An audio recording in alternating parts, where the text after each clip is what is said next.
of course, I forget to unmute my mic again. And I just had this in my head to not forget to unmute my mic. Happy Thursday, you guys. I hope you guys are having a good day, good morning, and a good trading session so far.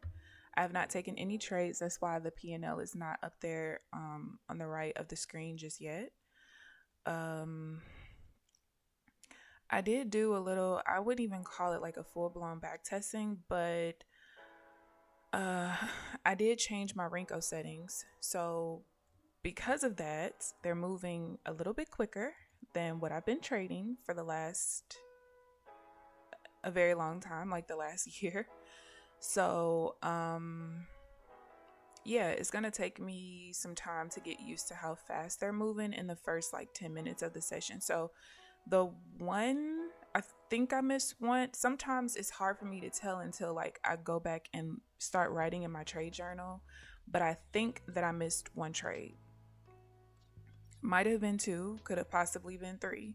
But I know that when I missed, I like watched myself miss it because it was just moving faster than I'm used to, which my Renkos move pretty fast anyway, but definitely fast with this new setting. So we'll see what happens. 524, 482. We will see what happens. It shouldn't really change much as far as like how I'm trading or anything.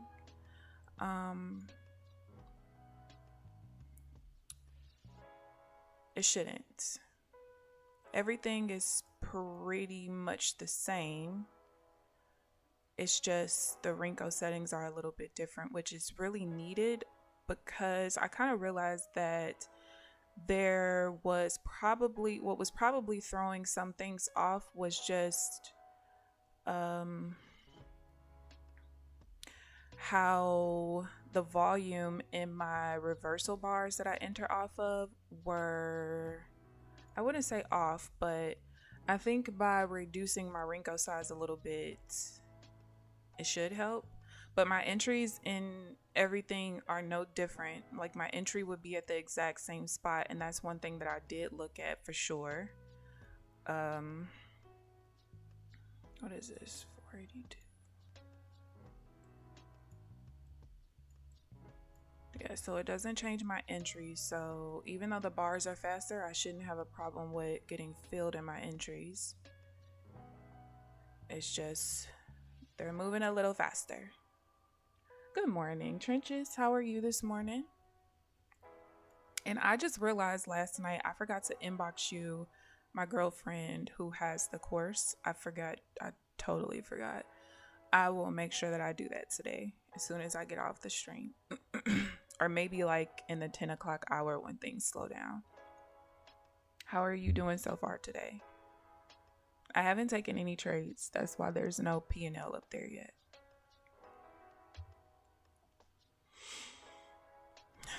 And this was also another reason why I didn't want to show the Renkos on my charts, because I had a feeling that at some point I was probably going to change it.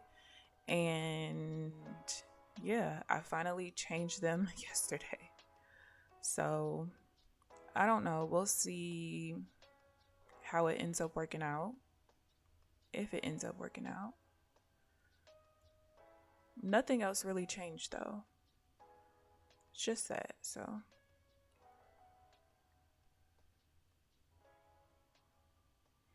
we're trading near my pivot level, so I don't really take very many trades near that level.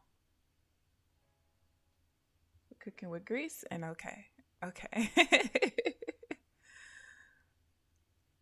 Yeah, we had pretty nice movement so far this morning. I didn't even see exactly how many trades I've missed, but I know for sure I've missed one. So basically I changed my Renko settings from a 20 and 2 chart to, okay, so I can trade from a 20 and 2 chart to a 20 and 1 chart. And let me tell you, that's, yeah. 20 and 2 it moves, okay? The biggest difference is just that every Rinko is painting with every tick instead of every 2 ticks.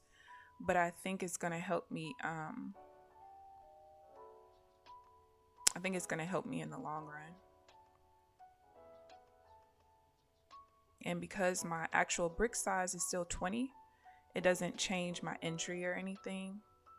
So that's good. So that's why I didn't have to do like a full-blown back test. I just went and yeah. So we'll see.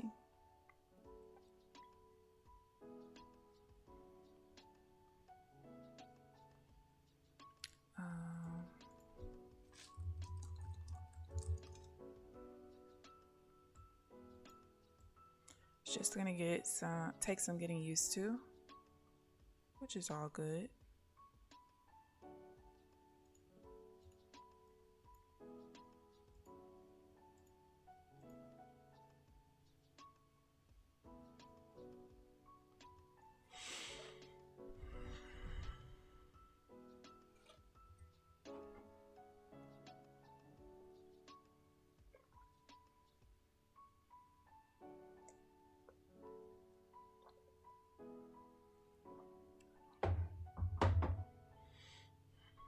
Another thing that I did do, I did add a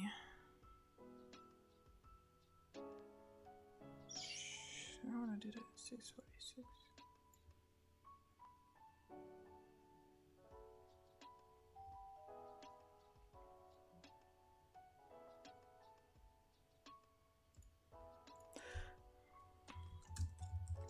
I did change my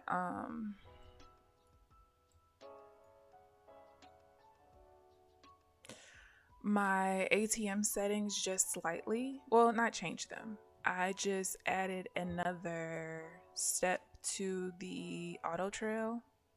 I wonder if this is gonna, I purposely set out of this one and it looks like it's gonna win. Okay, so this is the only thing that can be irritating sometimes with you know, changing settings, especially stuff like Rinko settings and stuff. Like on my other settings, I couldn't take that buy right there, but now it looks like I'm perfectly fine to take it. It was that buy right there. I've missed a lot of trades today and all of them were wins. Like I literally just set out of 2 wins just now. But anyway,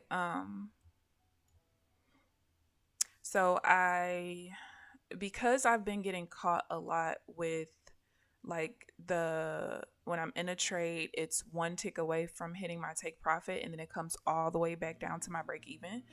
So I already have it where, you know, when I'm going for 24 ticks, so when I'm 20 ticks in profit, it moves my stop loss to break even. Cool, boom, boom, bam.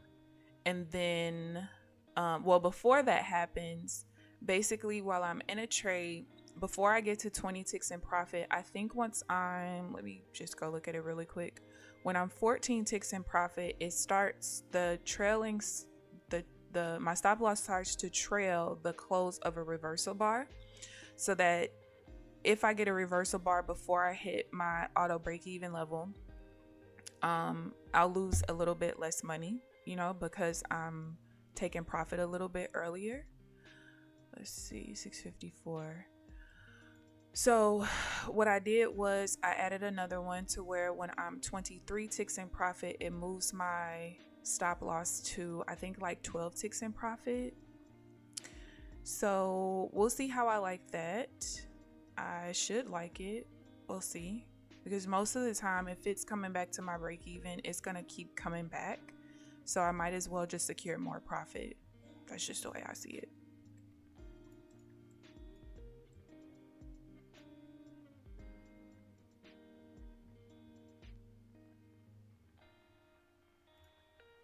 So we'll see how I like that.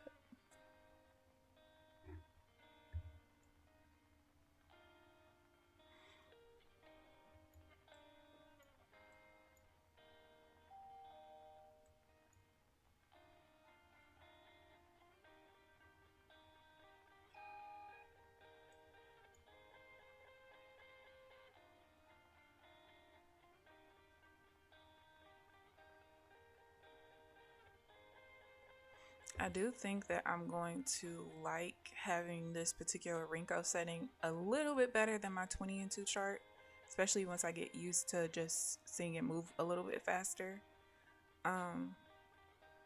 Even from like a back testing perspective, it's so much easier to see what's a win and what's not.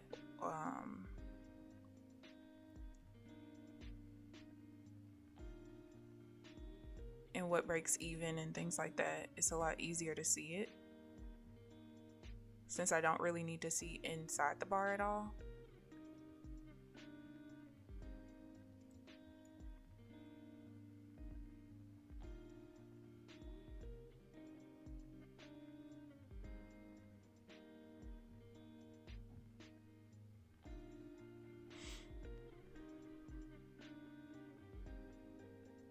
Hopefully I can get at least a trade or two in.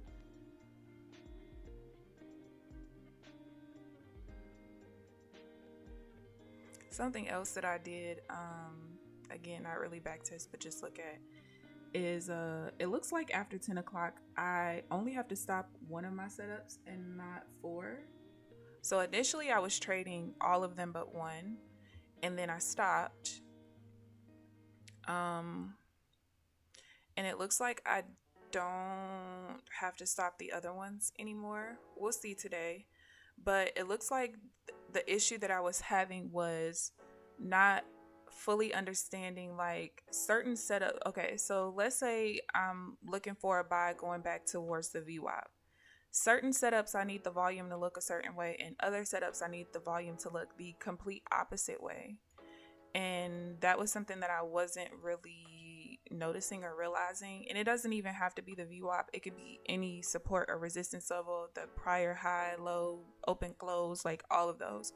So now that I have a little bit more understanding about that, I am going to continue those after 10 o'clock starting today. And then we'll just see what happens. I'm still in the testing phases. As much as I, on a, I would say every 2-week basis, feel like I'm getting closer to where I want my strategy to be. I'm still in the phases of putting it all together, So we'll test that today, see what happens.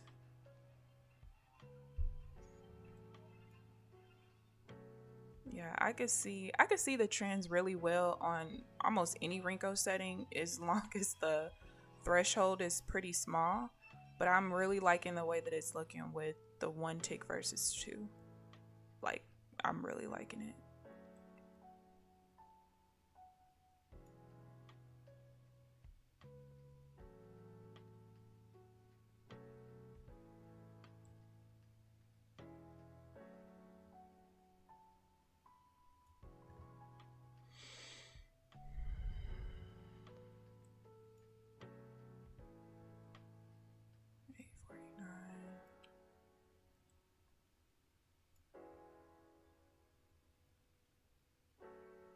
I do know that there are going to be some times where, like, if the volume looks like it's getting pretty close to being where I need it to be, I'm going to have to probably get into the trade and possibly break even if I realize that the volume is not there, because sometimes the last little bit of volume that I'm looking for comes so fast that I can't really enter. And so I know that definitely can end up screwing me up. So I'm going to have to probably do that. And luckily my break even button is pretty close to where I need it to be. So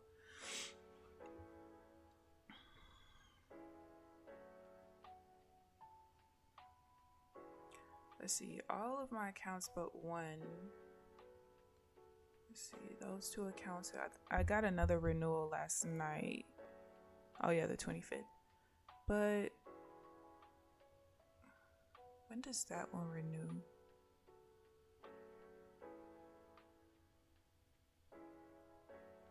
One 9/15. 1/5/9. Oh no, that's the one that I'm currently trading. Okay, yeah, because that's the 50K account that renews on the 1st. So next Thursday. Okay.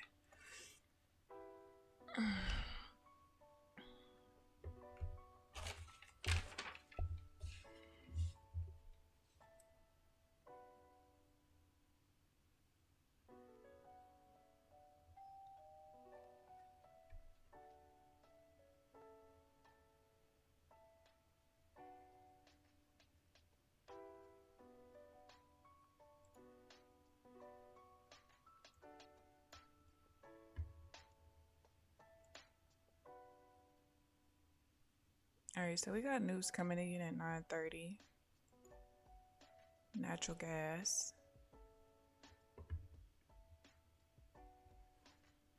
8:49.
About payouts, like payouts being denied. 31st is the day we're supposed to get it anyway. We had a lot more denials this time due to people yellowing accounts. I guess the 1 day pass got to their brains.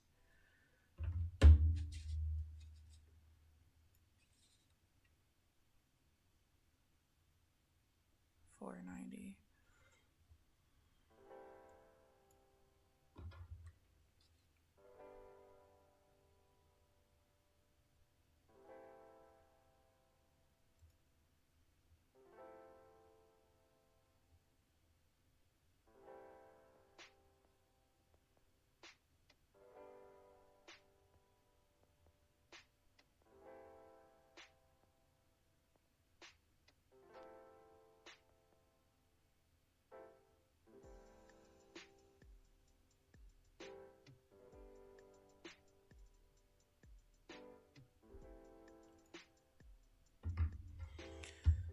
All right.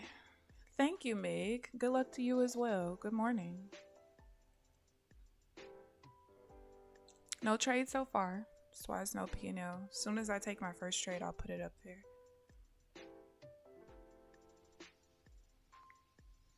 Don't worry, I'm not hiding anything.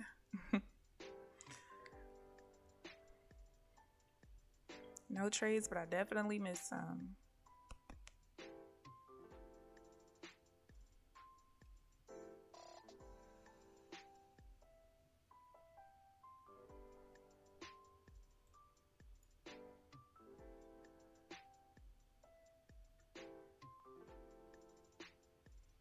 Looks like we're pushing towards the new session high.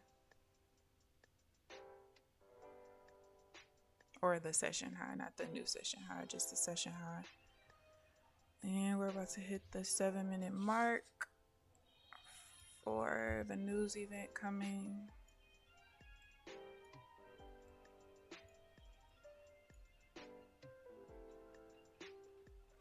I do want to also, I'm gonna look at, so yesterday I lost the 2 trades that were the new highs of the session. I'm going to look at them a little bit different. It's going to take me some time to figure that one out because it's a little too inconsistent for my liking, which means that I'm probably looking at the volume pattern a little bit different than what I'm supposed to. So that's something that I'm going to look into.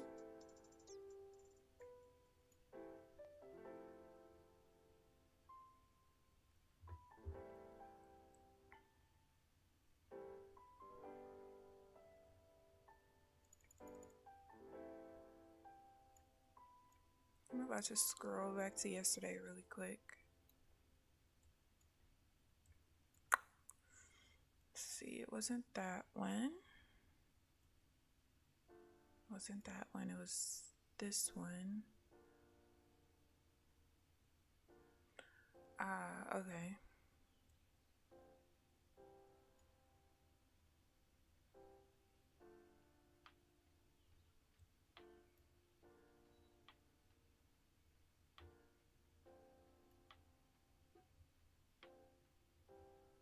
All right, I already see what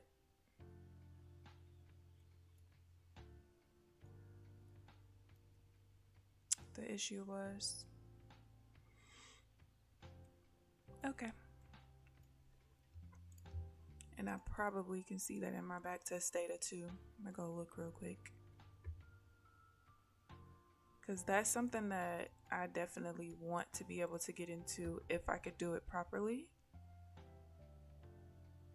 Continue to be able to do that. New high low.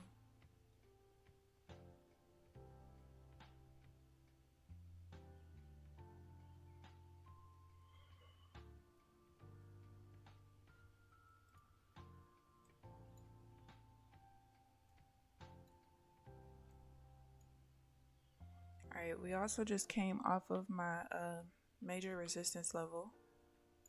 Zoom back into everything.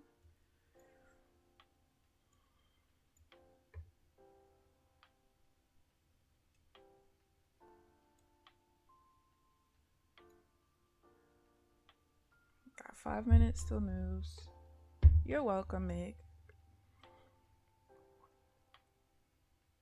I'm glad my conversation yesterday didn't scare you off. Not everyone likes blunt to the point people, and I just happen to be one of them. So sometimes I wouldn't say worry, but sometimes I'm just like, that might scare people off. But you know what? You want to build a community of people who like you for you. The good and the bad and the ugly.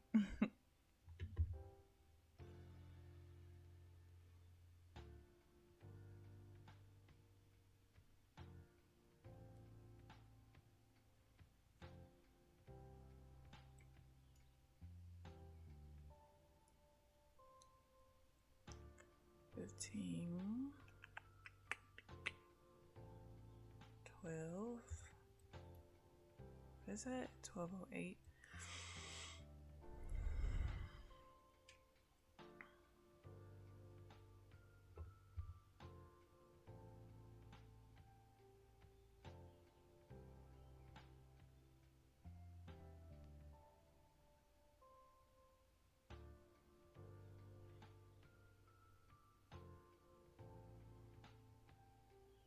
Some of this movement I wasn't going to be able to take advantage of no matter what, but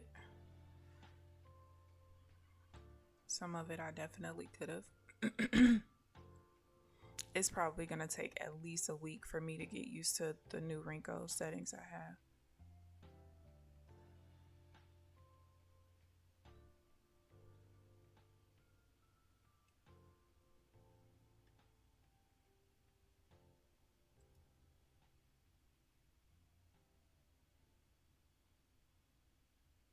At least a week.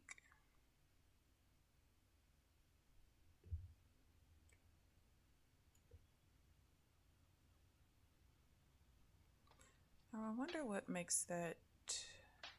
Oh, okay, I get it. I had to use a new volume indicator as well, because the one that I really like, it's like it's in the form of an oscillator, I guess. It doesn't work on this Ringo setting. I don't know if the bars are too fast or what, but it definitely does not work on it anymore. So I had to just use the regular volume up down, the native one in NinjaTrader. I was trying to figure out what makes it turn green to red, and it looks like as soon as it gets below the open of the particular bar that it's on, then it turns red, and if it stays above it, then it's green. So that's good to know.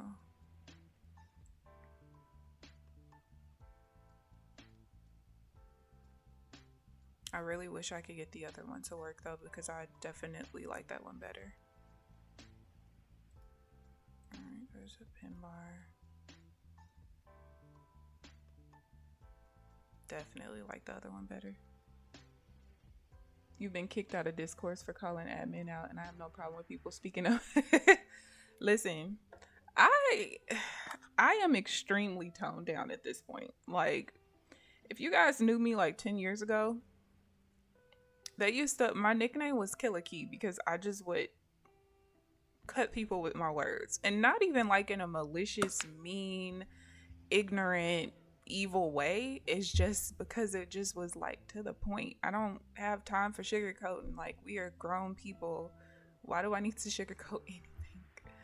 But literally, like, two of my closest friends, I know at least one will be like, he'll tell me all the time, like, I can't believe I used to be scared of you. You're just like, you're so soft. I'm like, I'm not soft. I'm just softer than when you met me. But he was like, I just was so scared of you because you would just say anything. But I've had like CEOs back when I was in network marketing, I had CEOs like block me because of things that I would say to them. And it wasn't, again, mean stuff or evil or anything. It just, I was real, you know? People don't like that, especially not from women. They don't want women telling them stuff. They don't like that. But yeah, I've been kicked out of places for sure. 15:30, and I can't take it anyway because of that. All right, we are now in the news, which doesn't look like it's gonna do much, but still have to take it into account. You never know. But yeah, sometimes people just deserve for somebody to call them out just a time or two. Just a time or two. Like yesterday in my YouTube video. Sometimes people just need to say the truth. Like, and I'm one of those people where I do feel like you don't have to be brutally honest. Like, I have a friend who, you know, he will describe himself as brutally honest. And it's like, but do you have to be brutal with it? Can't you just be honest without being brutal? I just feel like to say I'm a brutally honest person just means that I have the intent of hurting someone's feelings, or I have the intent of like just going too far. You could tell people about themselves without having to be brutal. Now, if they're just sitting here in la la land and they're just completely delusional and not listening to what you're saying, now it's time to be brutal because clearly you don't get it. But yeah, we need more people who just keep it real, and you can keep it real without just going too far. I think that we've just gotten a little too soft in this era, and that is why people are able to get over on people so easily. That's just the way I see it personally.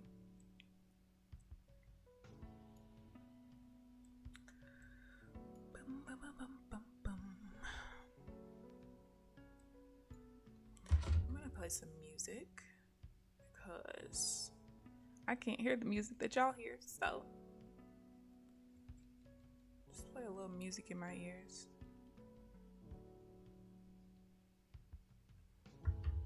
I just hope I can get a trade in the next hour and a half, because if all of my trades came when I couldn't even see the Renko bars moving so fast, they weren't moving that fast, but they were moving fast enough. It was a change. But if those was my only trades for today, Houston might have a problem. But I'm not gonna force anything, so we'll just be here watching.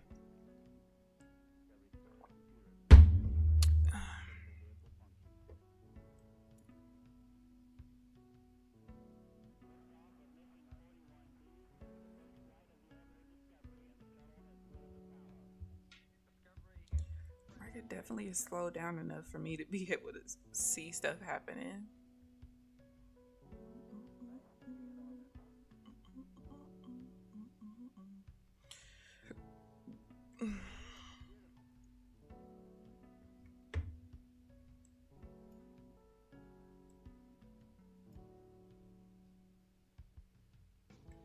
my, oh, must have just deleted it. Probably.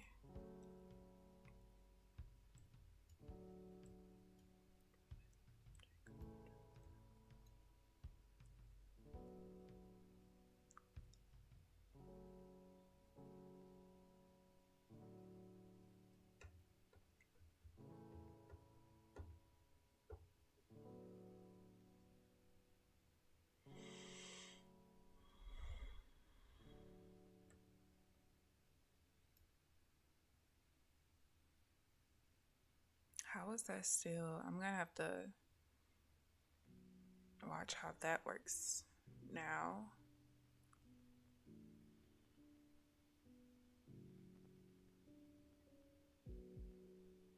Still in order.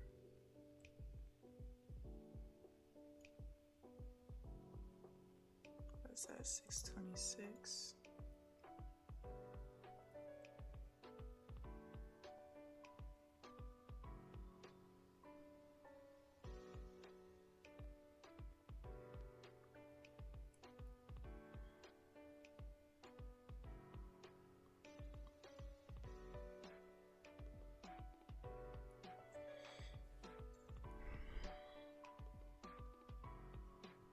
Oh, I didn't even realize I can't see the...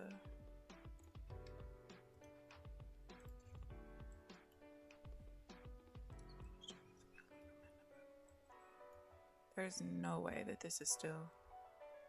Why is that still buyer pressure? I don't understand.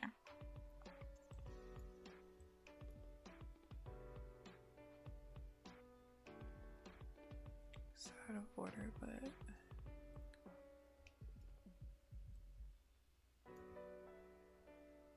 626, 8,000.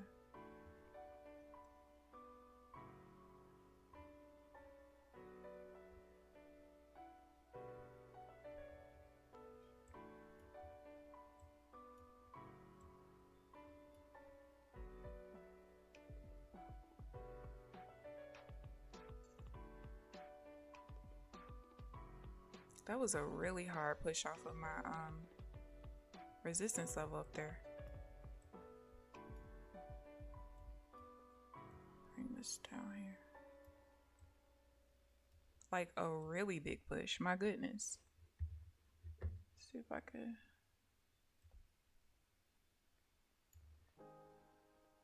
That was huge.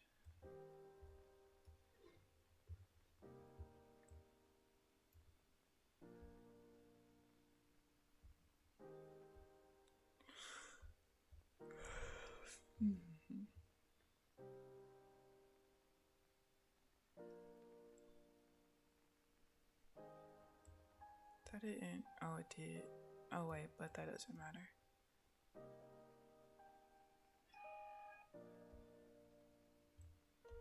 That does.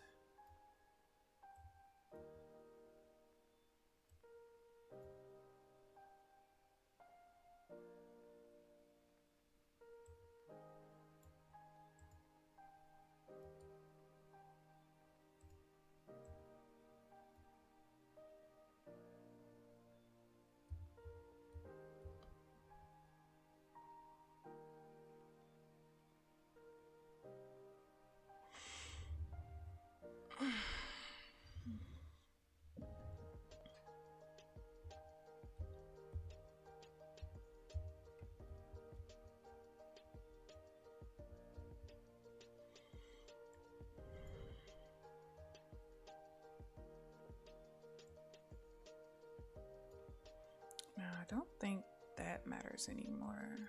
Alright, so see if we can get something going here.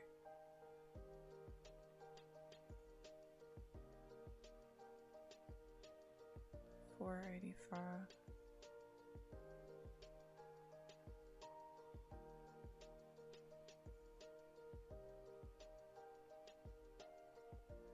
I don't think I could take this one.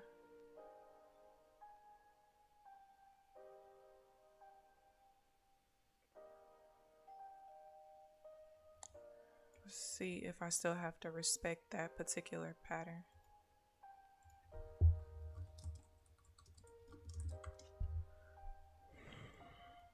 curious. I think I do, but this particular volume pattern I can't trade on the 20 and 2, so I can't trade it on this either. Okay, good. Good to know.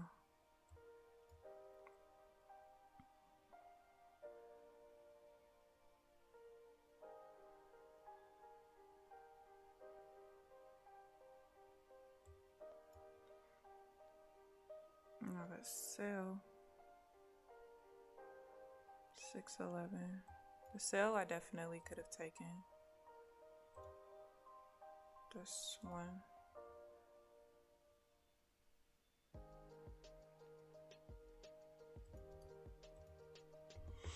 It's a lot of watching today just because, like I told y'all yesterday, I am done. I'm not back testing no more.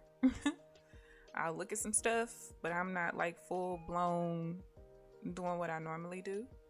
So I'm just kind of a little bit more careful until I see what I have to still respect and what I don't.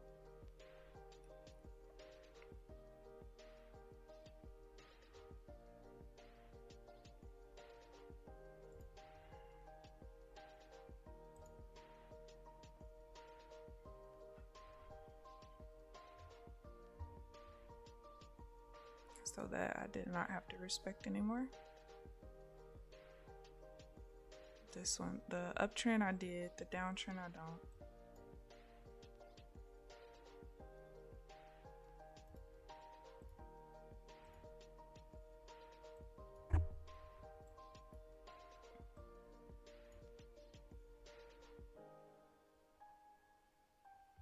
$7.62.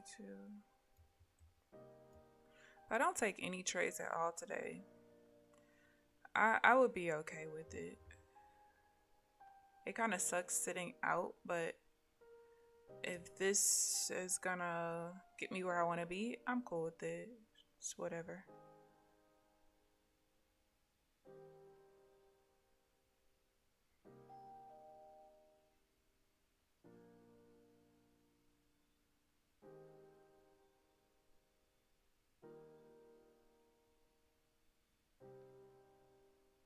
$5.71. Just don't want to force anything just for the sake of getting a trade in.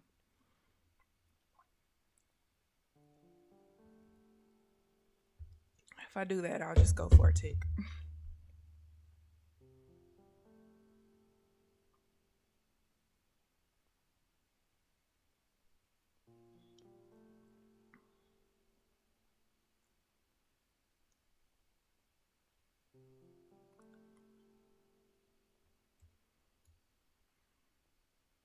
Alright, so this is another 1 bar pullback, but I wouldn't normally take this on the 20 and 2 chart. So I want to see if this is something I have to respect on the 10 and 2. I mean 20 and 1.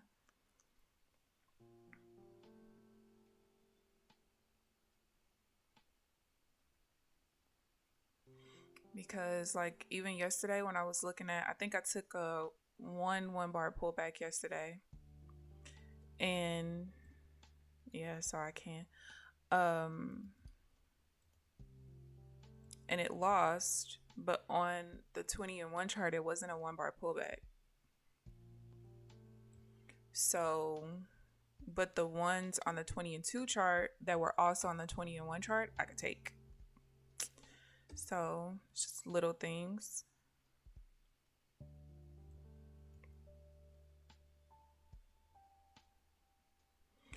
All right, 1064. That was a really nice buy as well.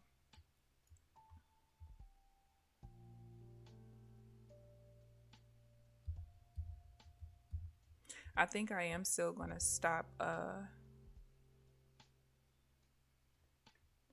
my 1 bar pullbacks after 10 o'clock, at least for now. Now, if I see that on a 20 and 1 chart, I could still take them, then I'll add them back in and we don't have to stop doing anything after 10.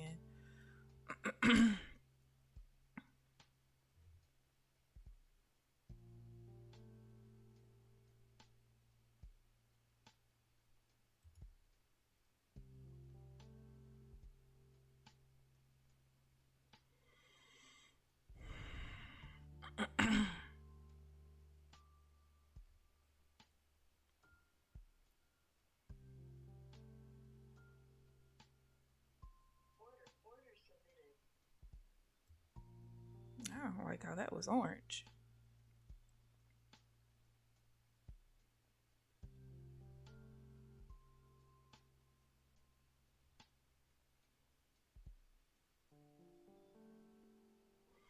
And see, sometimes with days like this, because I missed so many trades in the beginning of the session, I don't really want to trade at all.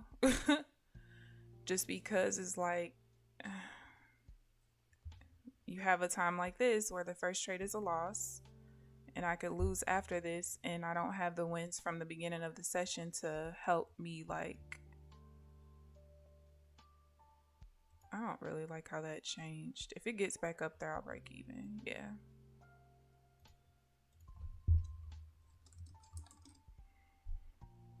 The seller pressure came in right when I got into that trade, so.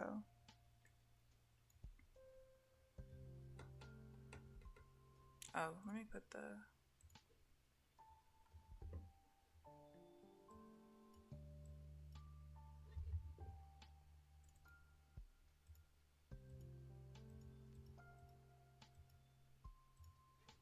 All right, there you go.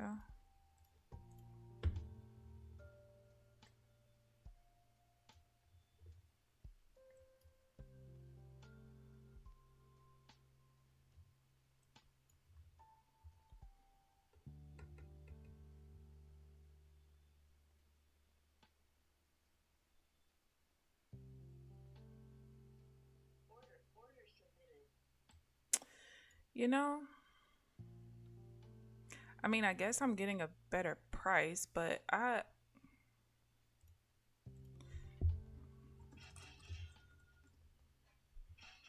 take it, I guess. It's like on these on the one tick bars, my entries are not my entries. So that's kind of weird.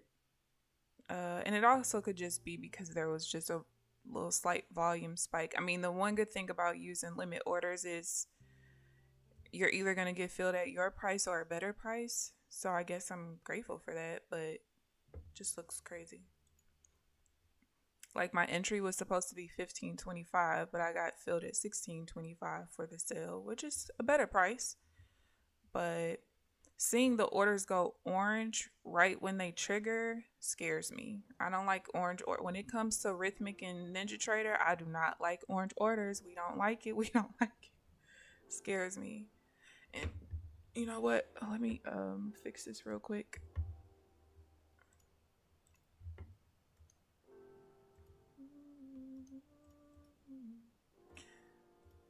I want the net P&L to show instead. All right, that's fixed. Turn it back on. Yeah, that's just a little scary for me. Just a little bit. All right, 955.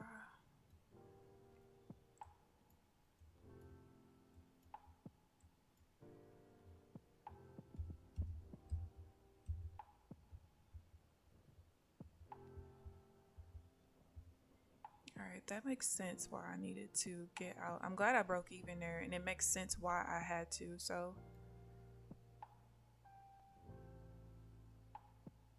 you know what? I didn't even see that. Why didn't I see that level? What is this?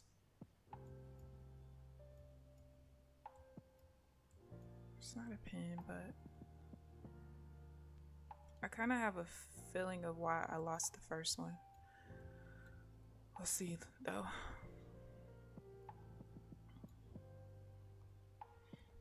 I didn't realize it wicked off of a buy rotation level, so.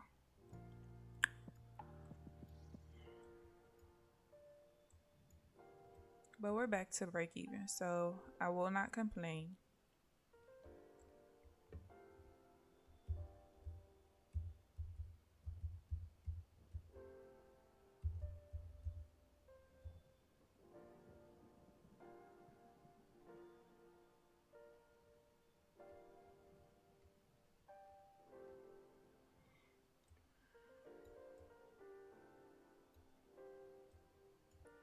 The one thing I did not change, which I do remember now that I talked about yesterday, was I was saying that I might change my overall bias to correlate with my mid-level instead of my major level. I did not. I think just the change of the Renko size is really all I need.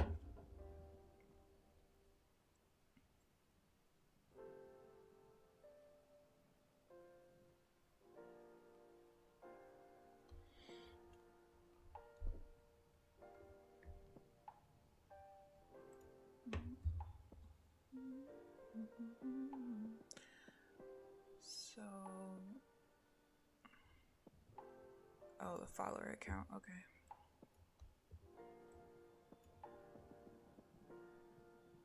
$565.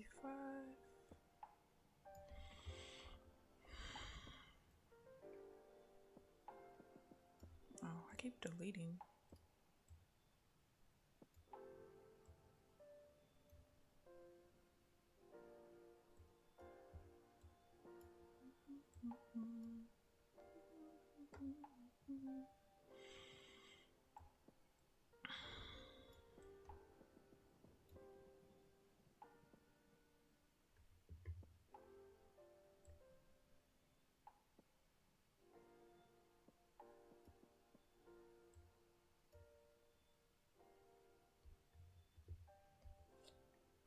Hour and 10 minutes. What did I say that was? 565. Alright, I definitely needed to pull back to like 225, which it just did. Cool.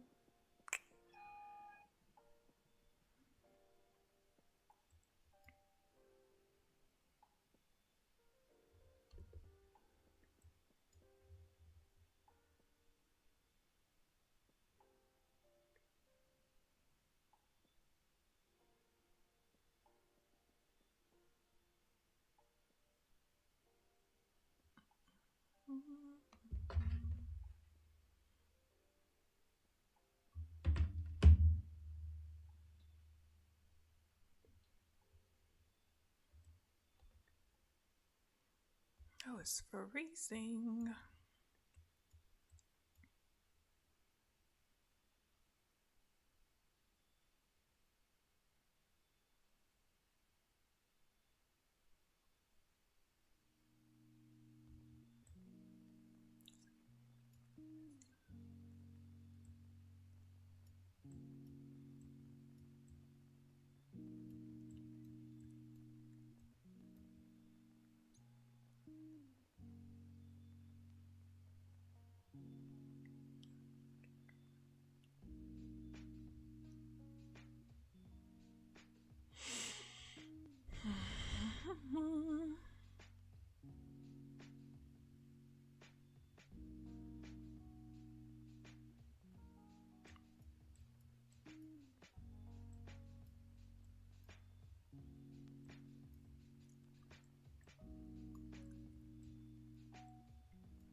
Alright,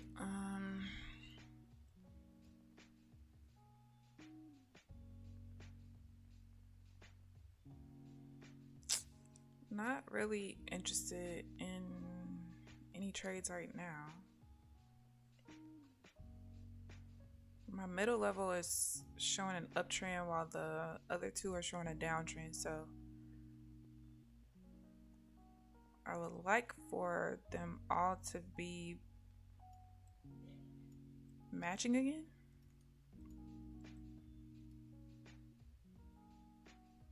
And I don't even have, I need to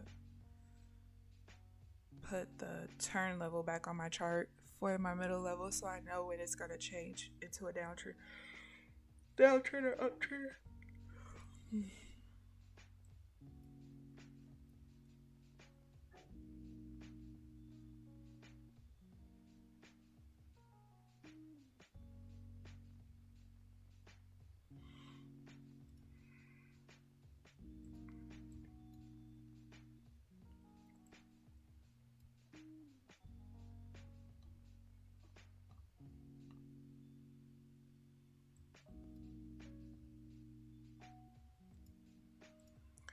Do the counter trend move because of that.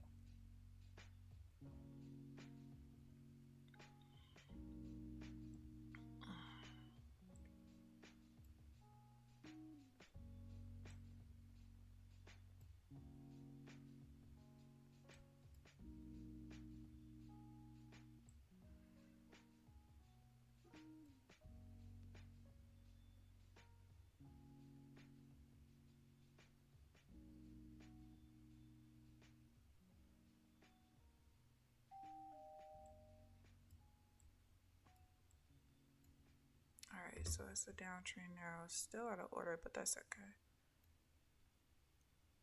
It's 10:57. Choppy inside day action today, yeah. I actually had really good setups earlier in the session. I changed my Renko size. And that's another reason why I don't show Renkos on the chart when I'm trading, because I knew at some point I was probably going to change them.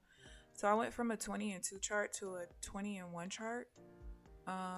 So my reversal bars that I enter off of, like, it doesn't change my entry or anything, but of course every tick in that direction paints a new bar.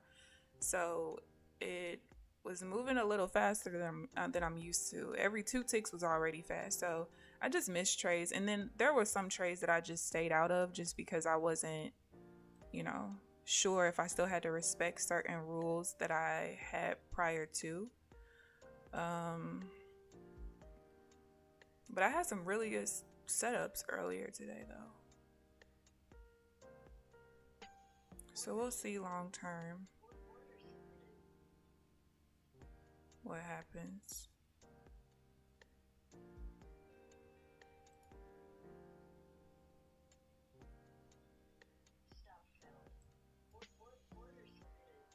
See, the orange orders, they drive me insane, man. All right, 508.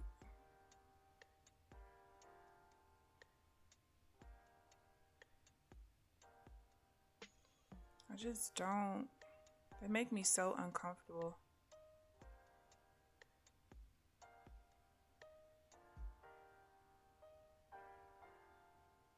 I'm always afraid that I'm gonna get stuck in one of those orders because I've had that happen before.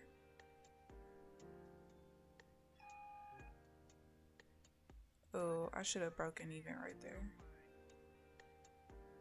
I didn't look at that. That's my fault. When this loses, that's my fault.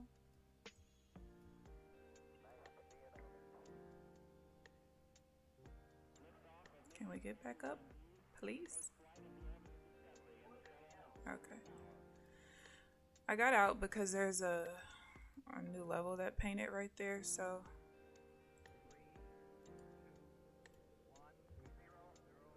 if it wins, that's fine. Alright, what am I down? 129. Apex order handle. Yeah, I always tell people I really hate Rhythmic. It's not. I just don't like Rhythmic. And until Rhythmic can prove that they can handle Apex's volume, I'll just always hate them. Because when people have issues with Rhythmic with Apex, they don't have issues with other props. And as much as admins and moderators try to sometimes say they're like, no, I trade other props and, I have the same stuff happening at the same time with the other props. Not saying that they're lying, but I just believe that Rhythmic can handle the volume of other props, but not Apex. I just don't believe that they can. There's too many issues, and people will say that, hey, tech issues can happen at any time, which is true, absolutely true. However, there's no way in 4.5 years of trading on NinjaTrader with CQG data between my friend and I, we both have been trading on NinjaTrader for over 4.5 years. I've never seen, I didn't even know what an orange order was until I started using Rhythmic. I've never gotten stuck in trades before. I've never had any of the issues. Like some weeks ago, I was in a sale. I got stopped out. The chart showed that I was still in the trade, even though there was nothing in my positions tab on NinjaTrader.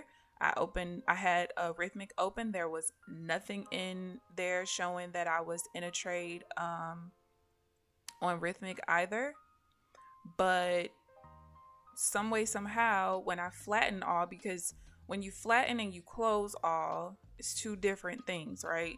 So I'm like, all right, let me flatten all. I'm not in a trade anyway. I should be okay. Well, as soon as I flattened all, I'm immediately put into a position. But how? Because I wasn't in a position to begin with. I'm confuzzled. I just can't. They banned you for you know what? They banned a lot of people last week. I had somebody inbox me like, hey, can you unban me? And I said, or like unban me or untime me out, whatever. And I was like, I don't even know why you're timed out. And so I was like, let me just at least go look to see how long you're timed out for. And I think at the time he must have been banned the day before, or timed out the day before. And so he had a whole 6 days left. And he was like, they timed me out because I said that I was having issues with my sim account. He's like, I wasn't even talking about like the actual account. I was talking about my sim account. And I was like, well, certain stuff, I think that at first I just felt like, okay, y'all are trying to silence people. But then I started to realize that there are people who literally won't even be having issues, but they'll say that they're having issues just because everybody else is. And that can be annoying. I'm not going to lie to you. Like, I've seen it happen. I've seen people like, oh no, I'm not having issues. And like 30 seconds later, oh my God, I'm having issues. And they just keep spamming that they're having issues. And it's like, you probably weren't having issues, you know? But there's certain things that they will time you out for, whether it's a day, 7 days. I don't ever do a 7-day timeout unless it's a spammer and I'm just timing them out for a week so I can give the admins time to ban them. The most I'll ever time somebody out for is a day, and that's just typically because they're trolling somebody or, you know, stuff like that. I personally don't time out for people like complaining about certain stuff. Even though I feel like it can be counterproductive sometimes, because if you're truly having issues, just send in a support ticket. I mean, there's nothing we could do for you in Discord anyway. But yeah, there's a lot of people that were timed out for a week. I use TradeAway because that rhythmic shit tweaked me out one day. Okay. The biggest thing for me is all of my accounts I had before TradeAway was a thing, right? So I've had people like, well, why don't you just get TradeAway accounts? Because why am I going to sit here and cancel all of these to go buy some TradeAway accounts? That doesn't make sense, just to have CQG data. And then the biggest thing is I'm not going to use TradeAway. I'm still going to use NinjaTrader, right? So I'm basically going to pay more money to have CQG to still use the same platform because I don't use TradeAway. That'll just irritate me. But yeah, at some point, maybe I will. Like, I know that TradeAway has this issue sometimes, and I watch Nutty Bar trading, and he's had issues with his TradeAway accounts, like the data lags and stuff like that. But I just feel like Rhythmic is so in and out way too often. Like,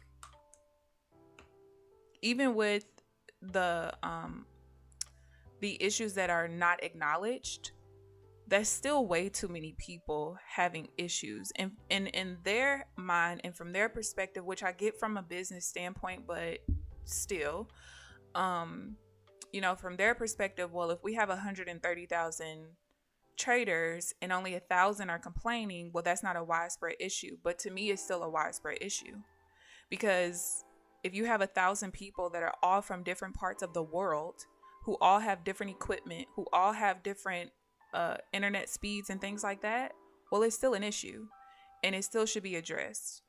I understand their position in not really like the last couple of times, let me see, so the last couple of times they didn't reverse the negative issues from what they deemed as not being a widespread issue, but it was so many people complaining. They lose money when they do that. So I get it, but I don't like the attitude of, well, you guys agreed and understood that we are not responsible for the tech issues when it comes to the data providers, which you shouldn't necessarily be responsible because you're not the data provider. However, why am I responsible for the data provider? I'm not providing the data either. And I only have this data provider because this is what you offer me. I didn't ask for this. It's what you offer. So the least that you can do is make sure that you have the best data providers that are available so that people are not dealing with these issues, because the way that I see it, if there's ever a prop that comes about that has the same exact prices, the same exact rules, better support ticket times, and a better data provider like CQG or something, they would have to watch out. They would have to watch themselves. But when you kind of have the monopoly and you're the big dog, you could pretty much do what you want, because if people complain and they go elsewhere, they're just going to go elsewhere, realize that, hey, this end of day drawdown is not that great, or the 2-day pass is not that great, or the withdrawal every day is not that great because of all the other things that are, part of this. Then they just come back. Most people who leave, they come back. So if I lose somebody temporarily for 2 months, but then they come back for the next 2 years, I didn't really miss out on anything for those 2 months. You know what I mean? So I get it from both sides. And that's what I have to tell people sometimes in Discord. Like, don't think just because I'm a mod that I'm just on their side. Like, I'm still a trader like you. So when things happen, I still get affected just like you do. I would never just be on the company side. That doesn't even make sense. But also, I've owned several businesses, so there's just certain things that I understand from their perspective. That doesn't mean that I think that it's right or wrong. I just understand it. I'm a very unbiased person. You trade both Apex and Top Step, but counts with rhythmic connection. I always have connection issues with Apex, but none with Top Step. Yeah. Well, the reason why I say that it's rhythmic, though, is because remember with rhythmic, so way before Apex had their own server, remember everybody was on the same server, right? So now they have all of the servers separated based on prop. Okay, the reason why it's a rhythmic issue is because regardless if it's Apex or Top Step or whoever, rhythmic is still the data provider no matter what. Okay, so from my perspective, and again, I could be wrong, we don't really know unless we're on the tech side of things and we can actually see it. I don't think that Rhythmic's server size is large enough for the volume that Apex gives it. I don't think that they can handle it, because whether it's Top Step or any of these other companies that also use Rhythmic, they don't have the volume that Apex has. So it's a lot easier for their servers to be stable. They don't have as many traders, right? But you have Apex who brings in all of this volume. And I think that Rhythmic needs to either expand the server for Apex. I don't know what they need to do, but they need to do something because it sucks. It sucks.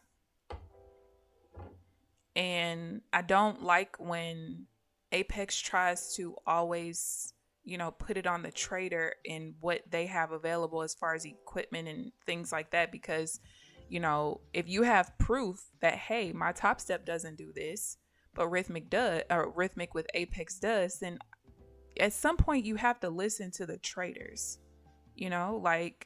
because you guys who are on the support team, I know there's a couple of admins that say that they trade, multiple props or whatever, but there are support people who don't trade at all. So it's like, at least listen to the traders who are trying to tell you, like, hey, this is I love your company, but this is a problem here, but it's not there. Like, just listen. Do whatever you need to do with the Rhythmic side of things to fix your server, but the servers are trash. This should not be an ongoing thing. And, some people are like, oh, well, we didn't have a widespread issue for a couple of months. No, we did. It just wasn't acknowledged, but we had issues, and no data provider should have issues that often. Like at one point it was almost every month. That's ridiculous to me. You've been around way too long. If you just started doing this, that's one thing. You got to get used to stuff, whatever. But you've been around for too long to still have these issues. It's unacceptable to me. Super unacceptable. Now I will tell you, if they ever offer CQG accounts without having to go through TradeAvate, I don't care what accounts I have, I will get rid of them and buy a whole new batch. I won't even care what the sale is at the time. I'm out. I just hate Rhythmic that much. I do. What was that? This is an alt. I need it to be less than, which is not. So, but yeah, I don't know what these people are gonna do. I just want them to fix it because it's not cool. They brush it off as not their issue. Yes, they do. They will literally say, "You agree that it's not our problem." Yes, it is. You chose Rhythmic, not me. On the 5 minutes, Nasdaq is respecting the VWAP. Is it respecting the VWAP on Rincos? Which VWAP do you use? I use the order flow VWAP, and right now I actually have the VWAP on the screen. You just can't see it because the levels are so far apart. So that's the middle level, and this is the first deviation. So they're actually really far apart.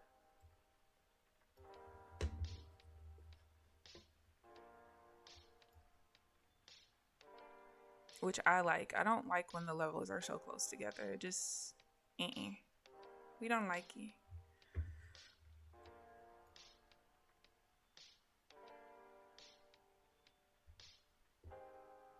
Or do you use a regular VWAP? Because if you use a regular one, I don't even know if I have. Do they have one native? Are you using a native? Well, you use TradeAvate. See.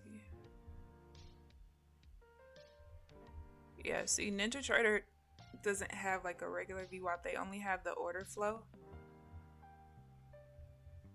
As far as the native indicators.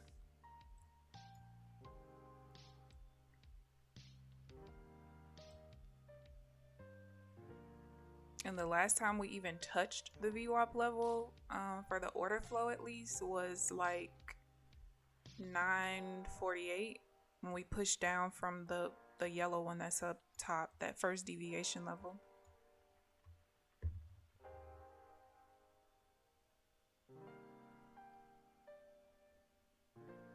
Okay, so if I would have gotten into that, I would have gotten back out of it.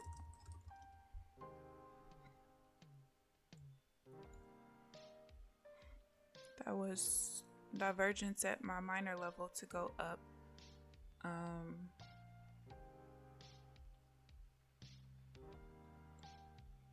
Really, I'm just waiting to see if my minor trend is going to change back to a downtrend, or if we're going to push up and continue to go up here.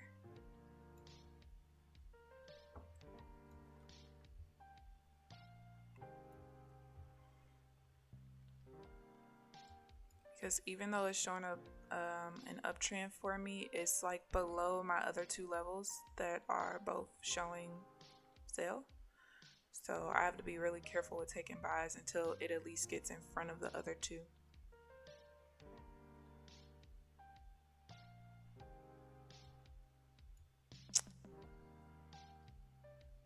The standard VWAP, I'll have to when we get off the stream later, I'll go, because I'm almost certain there's a standard VWAP in the NinjaTrader ecosystem, so I'll go look for one. You watch the charts on, oh my gosh, I have not used Thinkorswim in so long. I think the last time I used Thinkorswim is when I was in Ian Dunlap's course. And as soon as I was done trading like that, I deleted that shit. I like Thinkorswim though. I do.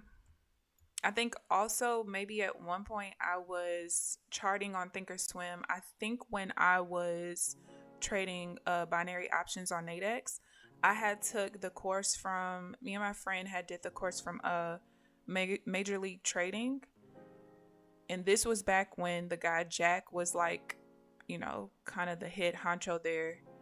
And I don't want to say head honcho like I don't think he owned it more than the other ones. I don't know how their business structure was set up, but I know that he was like the most popular trader there, and I know he's not there anymore. And if I'm not mistaken, one of the guys, Eric, is in the Apex Discord, if I'm not mistaken. But back then, they would, if I can remember properly, they were having us to chart on Thinkorswim, and we traded on Nadex. And I'm not gonna lie, binary options was cool for a little minute, but when you lose that contract because the price closed at the contract price, or like one tick, like let's say I'm saying it's gonna close above that price and it closes one tick below it, you do that enough times and you like, F this, I'm going back to regular trading. No, I can't do it. They had some really good methods though, really good methods. Like I remember they had like a charge trade kind of thing, which if I'm not mistaken was kind of based off of like an opening range kind of thing. They had this one that was, I forget what it was called, but I remember it started with an S, and that kind of had to do with drawing like a range level and choosing your contracts based off of that. They had some really good setups. I just didn't like binary options after a while. I'm telling you, I've been around the block. Done a lot. It's the best. You use it every day. Vinci, are you talking about the standard VWAP? You use it every day? I might have to add that then. Like I said, most of what I have on my charts is just levels to pay attention to. Almost everything is just a support or resistance level. Besides the 3 levels that I have that just show me what my minor trend, mid trend, and major trend are, everything else is just levels. So that I know, you know, how to trade going back towards it or how to trade off of it and things like that, and kind of being able to see consolidation right before it happens, typically, stuff like that. Oh, you use Thinkorswim. Got you. Yeah, Thinkorswim is pretty cool, and it's very user friendly to me. Like once you get the basics, it's pretty user friendly. But I also think NinjaTrader is user friendly and other people don't.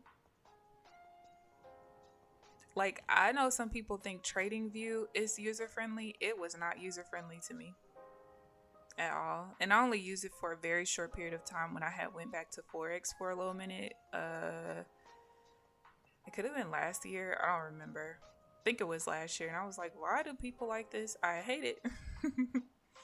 But everything is easy once you're used to a platform though. I think Tradeovate looks kind of weird. All right, let's see. What is this? 590.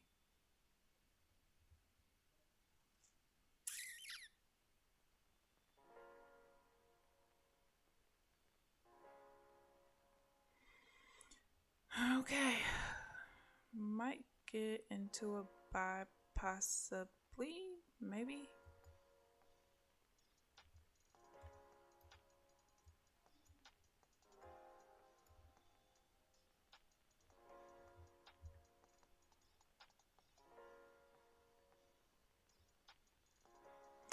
Let's see.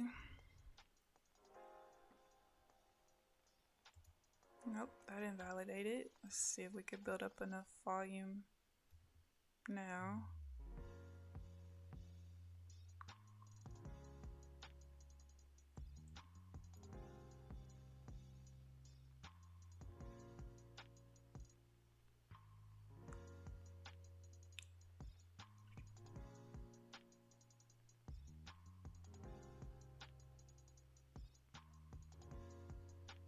I really wish I could put that at the top of my screen.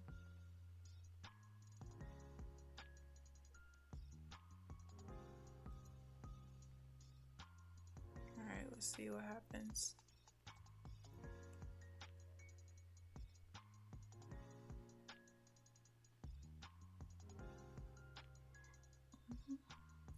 happened to my music?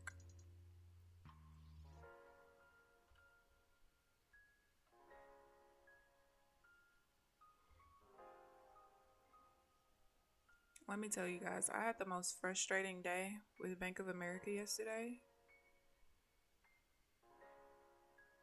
Why is my notifications on for her?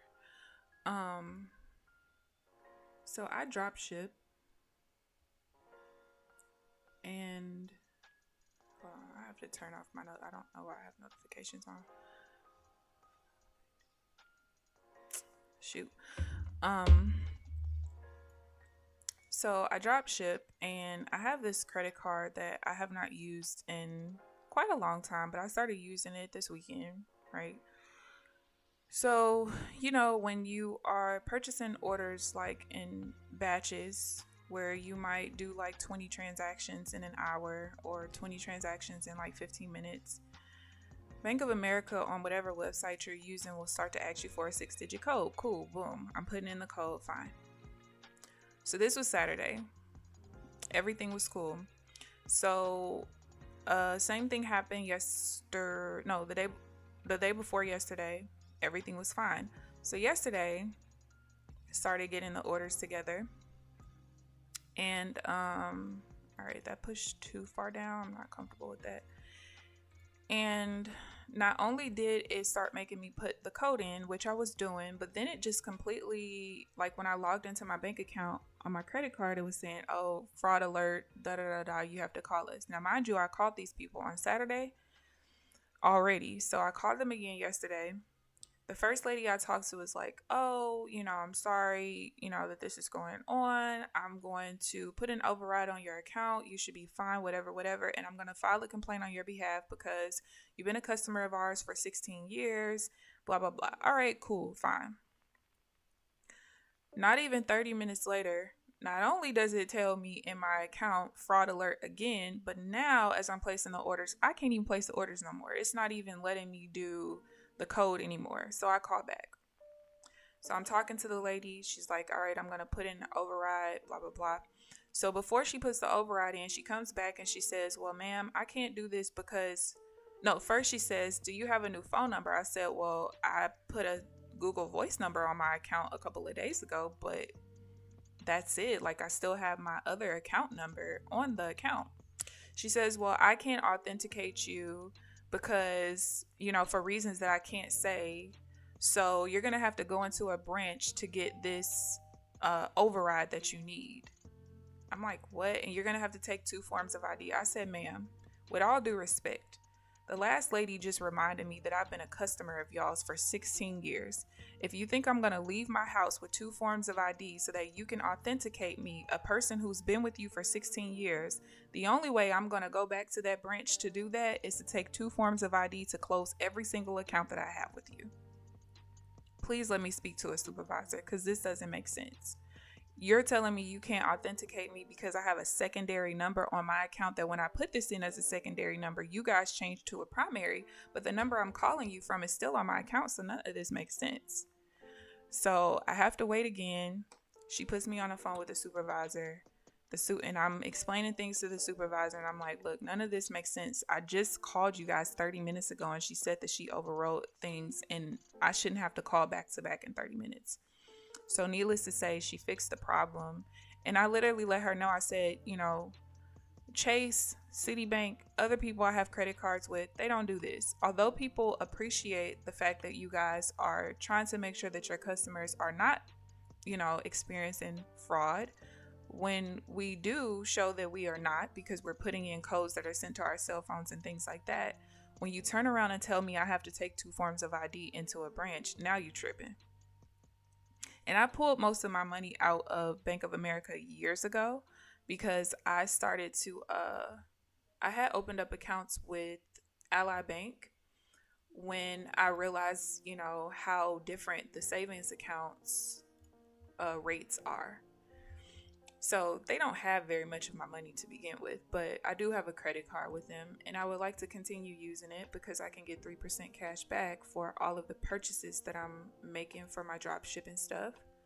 But that really pissed me off yesterday. That's why in my recap, I was like, today has been a ridiculous day. Not even some of it trading related, but most of it was business stuff. And it was that. Like, who wants to deal with crap like that? It's just stupid. And it's bad customer service. She should have automatically just put me in with a supervisor anyway. Just like it showed on the first lady's screen how long I've been with you, you should be able to see the same thing.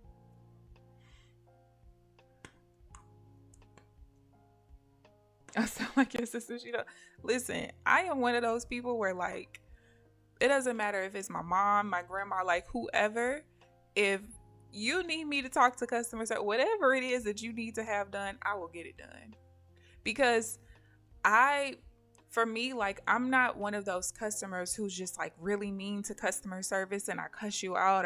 Now, certain things you might get cussed out, I'm not gonna lie, but it's like I hit them with logic. Okay, just strictly logic. You cannot tell me you can't authenticate me from a phone number that's listed on my account. That does not make sense. Then she even asked me, well, why are you buying them? Like, do you have to make these purchases separately? I said, well, I'm purchasing them for them all to ship to different places. So do you think I'm supposed to buy all 20 of the items, have it all shipped to my house? And then by the time it gets to my house, then I have to go to the post office to ship it to all these 20 different places separately because you're telling me I can't do these transactions separately. I'm not doing that. That reminds me of like, so I do sell products in Facebook Marketplace. And this was the dumbest thing ever. So back when I was in network marketing, probably, or when I had one of my businesses, I don't remember, I ran ads a couple times, right? I had no idea that I had this ad balance. That's going to come into play in a second. So last year, when I started selling some of the products that I had in my warehouse on Facebook Marketplace, at some point, it popped up that I guess like when I got my first couple of orders, like a couple of days before they were supposed to pay me out from those orders, it told me that I could not sell on Facebook Marketplace anymore. And I'm like, what? And so it kept telling me it was something about payments. So I'm going back and forth, like trying to figure out what the heck is going on. Like, none of this makes sense. So eventually I used deductive reasoning and I realized that it's because I have an ad balance of like $2 and some change. Now, mind you, I don't have any emails from Facebook telling me about this $2 balance. I don't have anything. There was nothing even showing in my account that I owed $2 and something until it was time for me to get paid out from my sales, right? Here's the issue. Because I owed $2 from 2016, they closed down my ability to even make the payment because they closed down my payment center. So how are you going to shut down my ability to get paid out from my sale because of a $2 balance, but you shut down my ability to even pay the freaking balance? So how are we supposed to fix this? So I go back and forth with that. Well, in the process of them shutting down my payment center, they also canceled all of my pending orders. Facebook Marketplace has a rule, I guess, where when your cancellation rate is over 10%, they take away your ability to sell on Marketplace until you fix the cancellation rate. Okay. So now you took my payment, but now I can't sell because I have a 10% cancellation rate. This literally took like 6 months to resolve. Every time I spoke to somebody in customer service, whether it was on the phone, in chat, oh, we have to forward this, over here and it's going to be fixed. It's going to be fixed. Every single time they told me it was fixed, it was never fixed. And so finally, after 6 months, I talked to a woman. Because before they wouldn't even tell me what the issue was. I didn't find out until month 6 why I couldn't sell. Let me just make that clear. The lady told me, well, and actually, no, she didn't tell me. She sent me an email, and in the email, it tells you that they will not tell you what rule you violated because they're trying to protect their company from scammers by not telling them the violation rules. What? So you can't even tell me what rule I violated, but when I really looked at the paragraph, I pretty much could figure out it was the cancellation rate, right? So I speak to a lady, she confirms it is my cancellation rate. I said, "Okay, well, look. You guys are the reason I have a cancellation rate of above 10% because when you shut down my payment center, you guys canceled all the orders. Didn't have a 10% cancellation rate before that." So she's like, "Well, can you sell some products local? And that's the way that you could fix your cancellation rate." I said, "Lady, first of all, I'm a woman. That's dangerous. Why do I need to do something to fix what you guys effed up in the first place?" And then their departments don't even talk to each other. I'm like, you guys can go and ask the payment center why it was, why my payment center was messed up. They'll tell you it's from an old ad from 2016. I paid the $2 balance. They told me everything should be fine. Now you guys cancel everything, but they can't go back and tell you to fix it, even though you made the cancellation rate over 10%. So after that conversation, it took like 3 more conversations of explaining you guys are the reason I have a 10% cancellation rate for them to fix my stuff. And I haven't had a problem since. But I ain't gonna lie, it was a couple of people in Facebook support that got cussed out because why am I dealing with this? Why? It's your fault in the first place. Why do I have to deal with this? This doesn't make sense to me. It's just people. That's why when I did have, businesses, the one thing that I was very keen on was making sure I had really good customer support, whether it was just me, whether I had other people helping me with support. That was my number one priority. I don't believe the customer is always right, but when the customer is right, the customer is right. And why are we fighting this? Just doesn't make sense. It doesn't. I can't tell you how many times I had to get stuff fixed for my mom, because my mom is she's very opposite of me. She's very nice, and it is what it is, and things are out of your control. No, some things might seem like they're out of your control, but they're in your control. You just got to control it. I always tell my mom, like, I admire her personality, but I would never want to be like her. She lets too many things slide for the sake of being a nice person. I can't do it. I can't. 8:22. All right, let's see if we can get a buy-in here, possibly, as long as it's not a 1-bar pullback. I'm not going to trade the 1-bar pullbacks after 10 just yet. I'm not going to go back to doing that just yet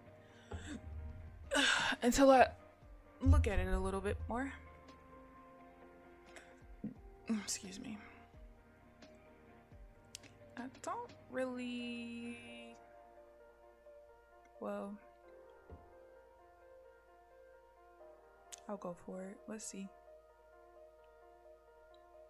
So those are both supports. I have like 2 support levels here. One at 723 and the other one's at like 721.50. So if we close going up, I'll feel comfortable being in unless we come back to my minor level, which we just did.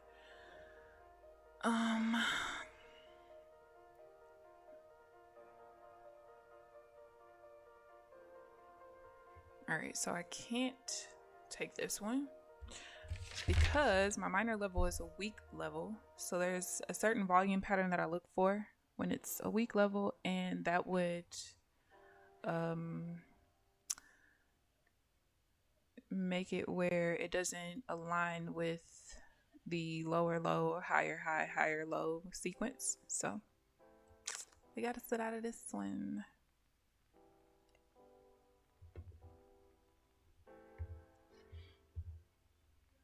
See, I'm not too mad about today. Like I said earlier, I can definitely tell I'm gonna like this Rico setting better though. To me, let me see something if I could.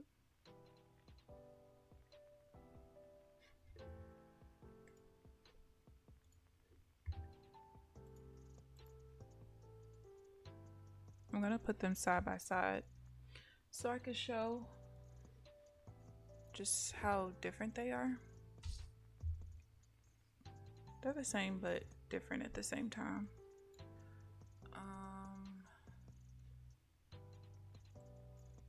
But I want to squeeze it.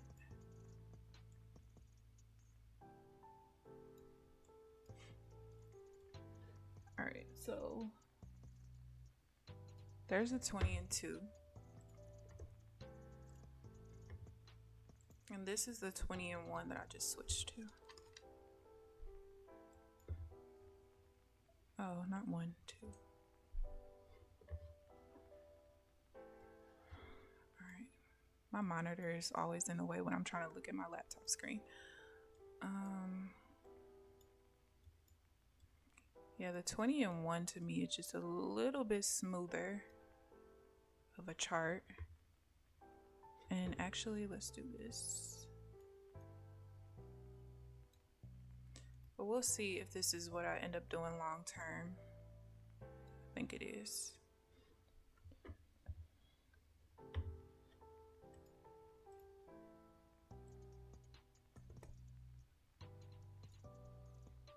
And let's move that out the way temporarily. All right, so the bottom chart is what I'm trading on now.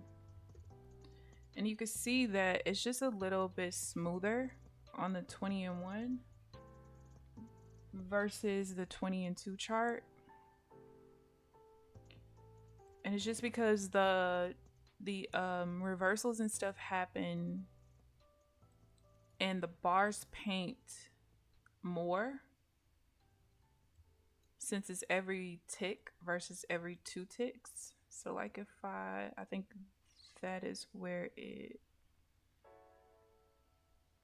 think like this.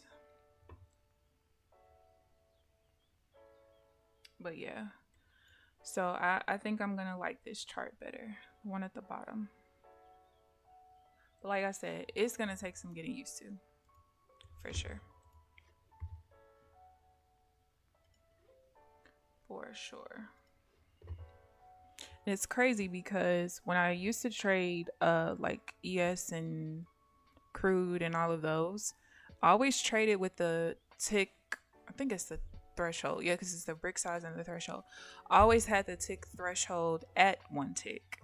The Nasdaq was the only one that I had at 2 ticks. Don't ask me why I did 2 ticks. I think because I just figured, like, you know, it moves so much more, the volatility is so much higher that I shouldn't have it on 1 tick, but not true.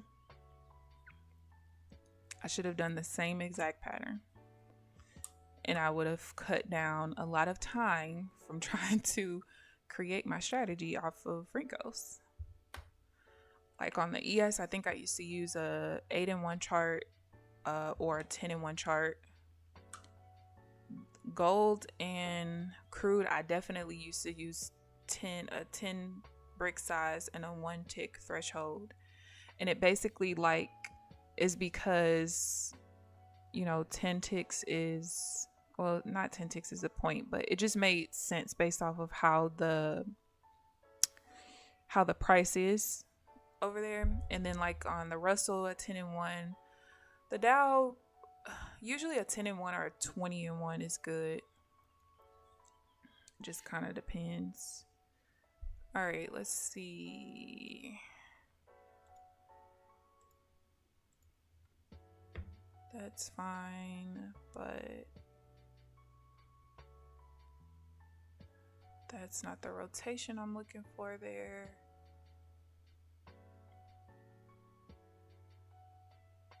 My back is killing me. All right, so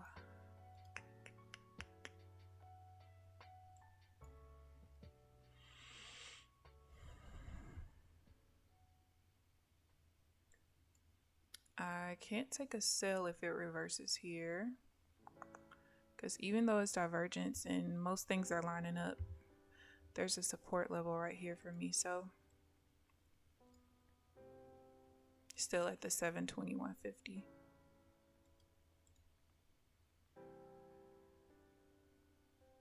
We got 20 minutes. Will we get another trade?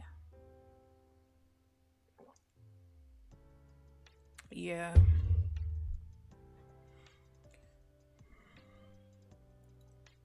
Yeah, we just been trading inside. It's been happening a lot. Especially the other day when we were trading inside that overnight high and low. Like, what are you doing? Please break out. And we didn't break out till 2 o'clock. I was well off the charts by then. I don't even see.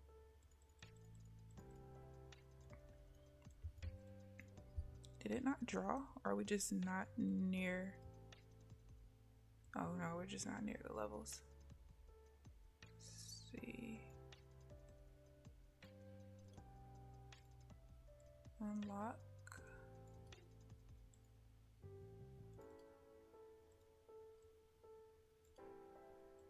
Oh, not remove, lock it. Oh yeah, that was way down there. Do do do do do do do do do.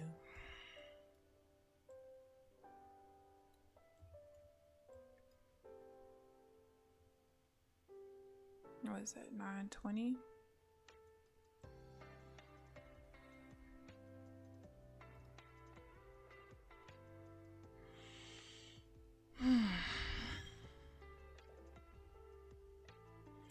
I know the scalpers who like scalp and chop are happy about today.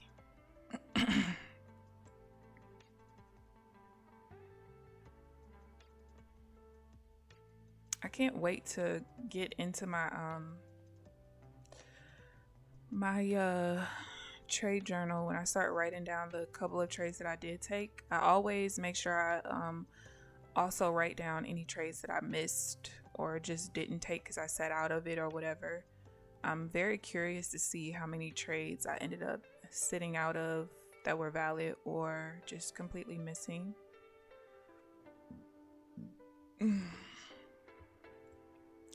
Because it looks like I'll get not necessarily more opportunities on the 20-in-1 chart, but I think that the 20-in-1 chart is going to keep me out of some of the losses that I've been having, and I'll get better quality trades as well. What is that? 920. Okay.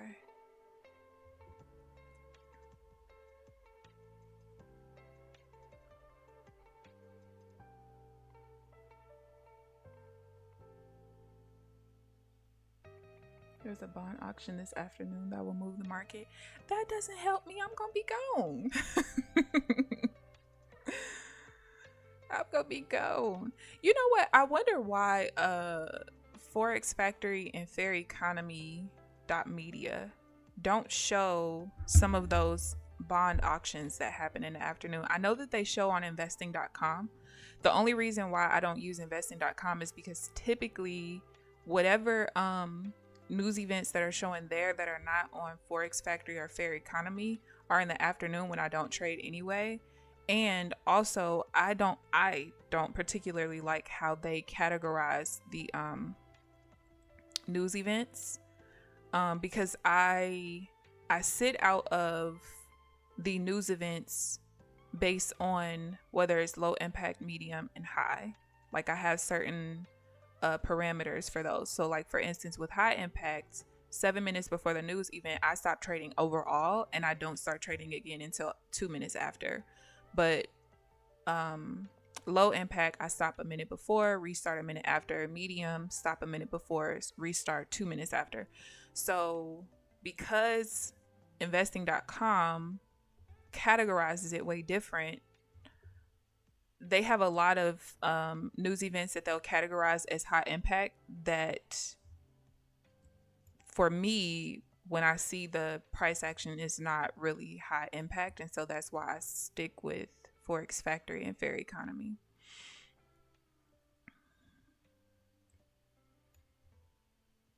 Now see, this trade I didn't take because it didn't rotate over that level like I wanted it to, but that was a decent sell. So like I'm seeing the setups, but like I said, because of the way I changed the charts, there are just certain things I don't know if I have to still respect or not. So it's going to take some time of just the live trading or watching it happen live for me to figure out what I have to respect and what I don't, because I'm not doing extensive back testing anymore. My strategy is what it is, and I like the way that it is. I just needed to change the wrinkle size a little bit. We'll see.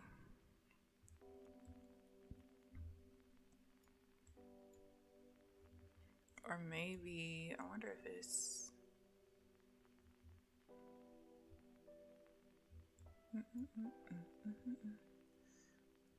Well, no, because that one, it was the rotation level.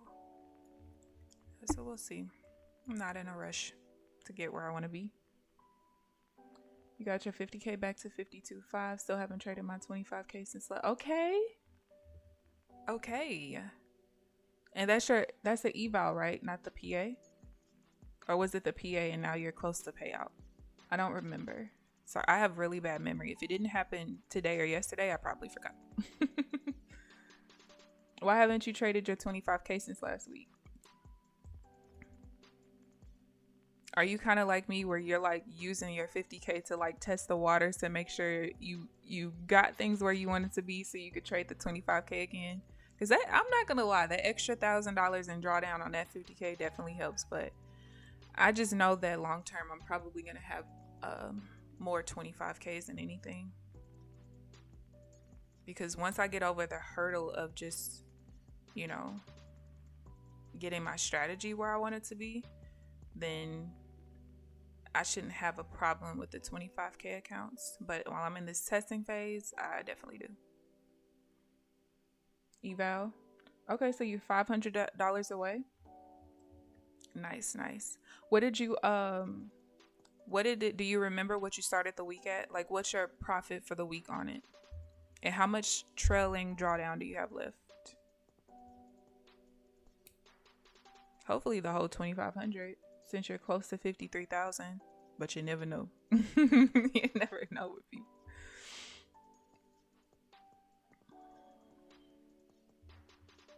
I haven't checked the Discord this morning. All right, we got 15 minutes left. Icky. Thought I would get another trade in.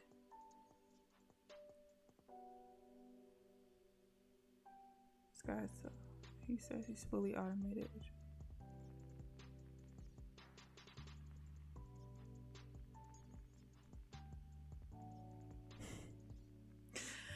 I don't know why people do this to themselves. There's a person in Discord that has been posting their results lately and literally says in the caption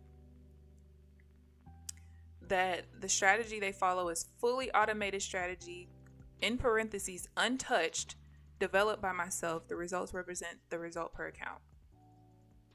Did you not read the rules? They don't want anything that's fully automated. Especially if you're, well, I think technically it can be fully automated as long as you're sitting there watching it and you have certain parameters like to turn it on and off.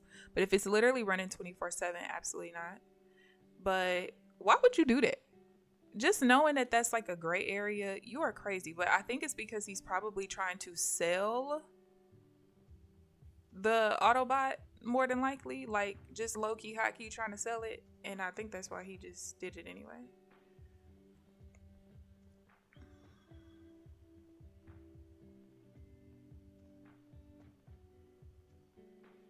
When switching my copier to a new computer, do I need to do anything? My credentials are not working on the new laptop.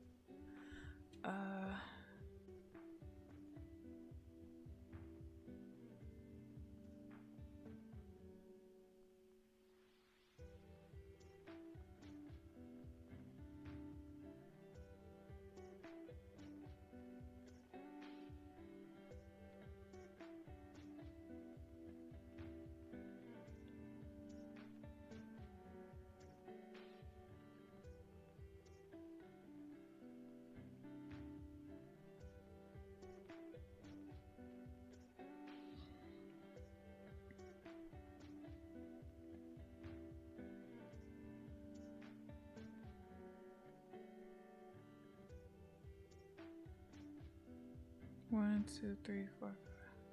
I don't know what those people are talking about. All right, we're back at my major resistance level.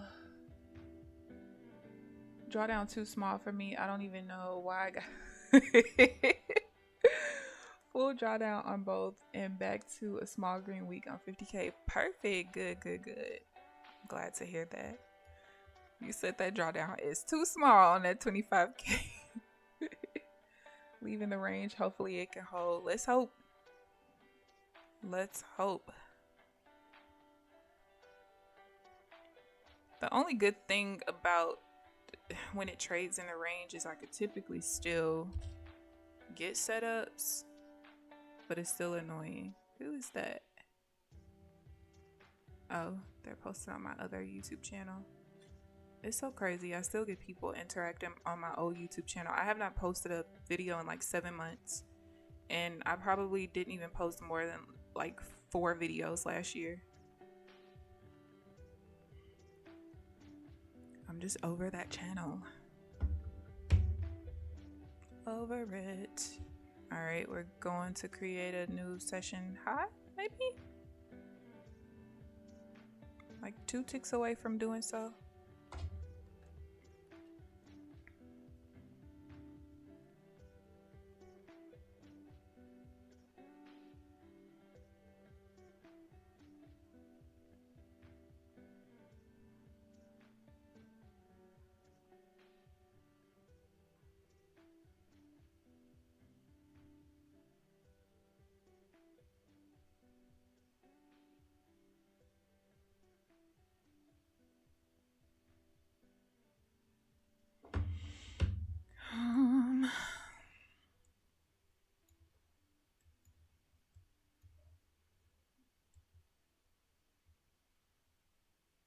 Would you look at that?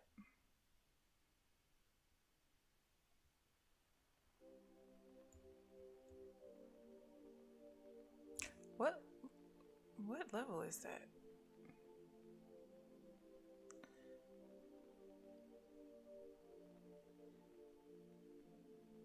What is that?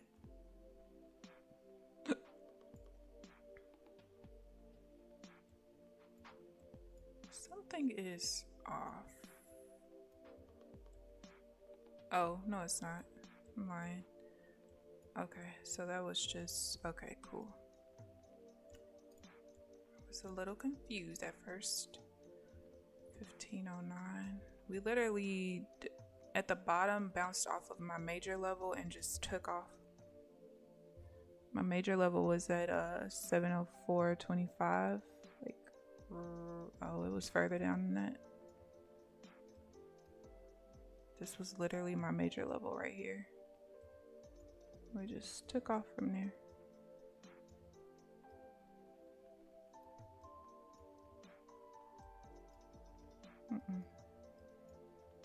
Accidents.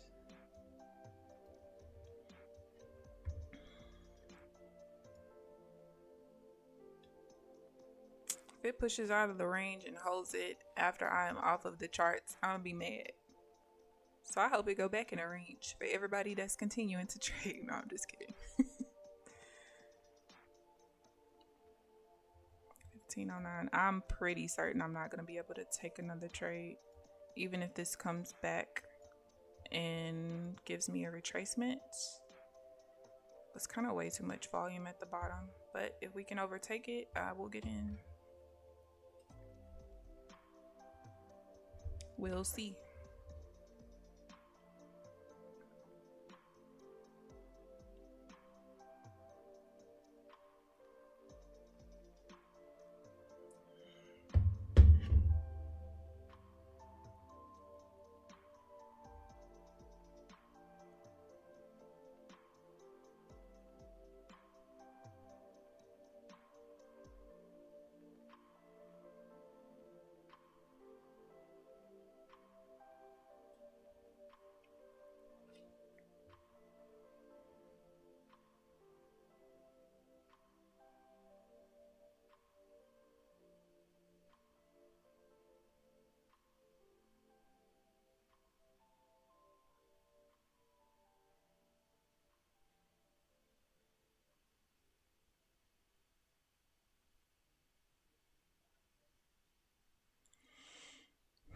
Man.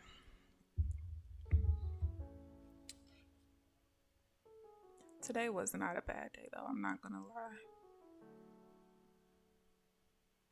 I could take the good with the bad. I'm cool with that negative day. I always am.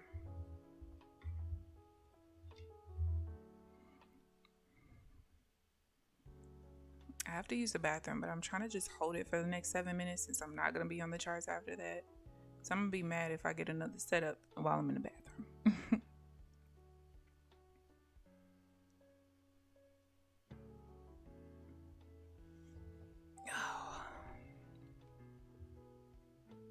All right, and there's the pullback. See if we can get something going.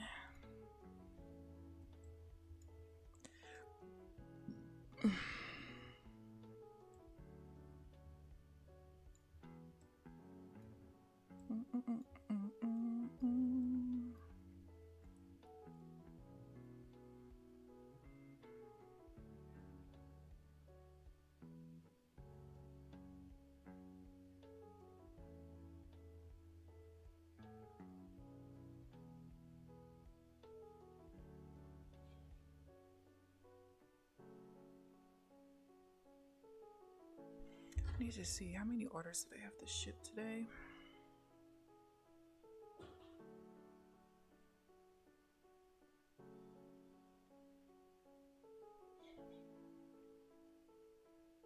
$15, but 87 overall.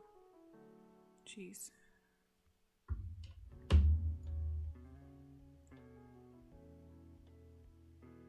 All right, we pulled back to the resistance level. See if it makes it support.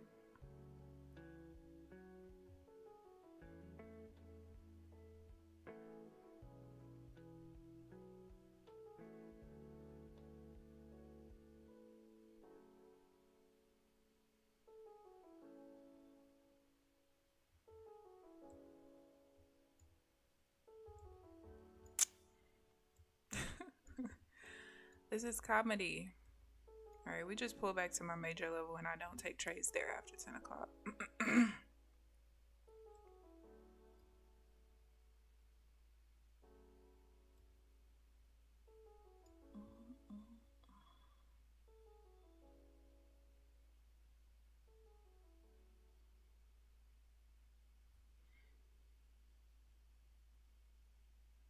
I'm using an MA cross builder.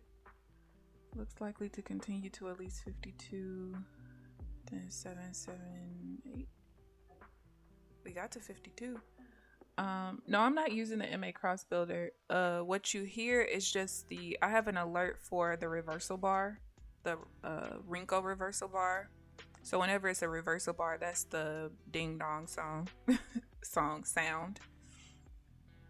That's the only alert that I have on my chart aside from whenever a new high or low paints. I think it's once it's like 10 bars or something into that particular swing, then there's a buzzer sound that happens to let me know that like it's a new high or low that painted. But that's it.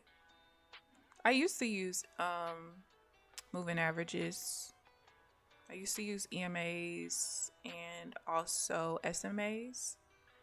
The only thing with Rinkos is, you know, you can't really use the smaller SMA periods because it just runs through the middle of the Rinko, so it's really pointless to even be there.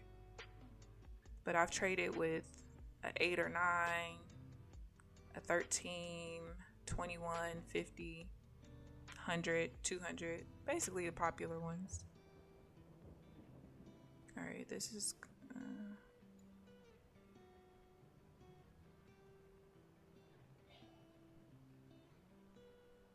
oh, everybody in my house is coughing but me.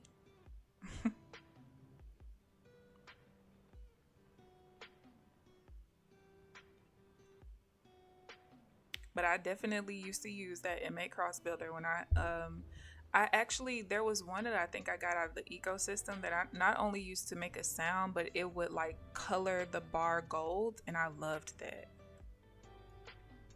All right, so this was a 1 bar pullback. And since it's after 10, I didn't take it. Let's see if it's something that I can still do after 10 o'clock. Yes, me can.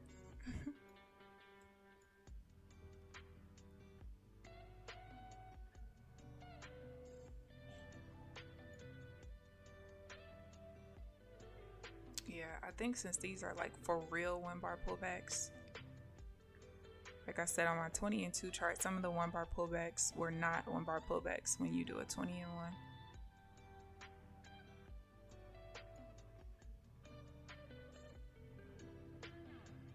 Now, to see if this is still a rule I have to respect. So when I was using a 20 and 2 chart, because I don't trade the 1 bar pullbacks after 10, I also couldn't trade divergence after a 1 bar pullback because the 1 bar pullback was invalid anyway. So this is a buy after the 1 bar pullback, and we'll see what happens. If I was in profit right now, I would have just taken it and risked it, but I also would be closing the trade no matter what at 11 o'clock. Since that's the end of my session, but let's see what happens.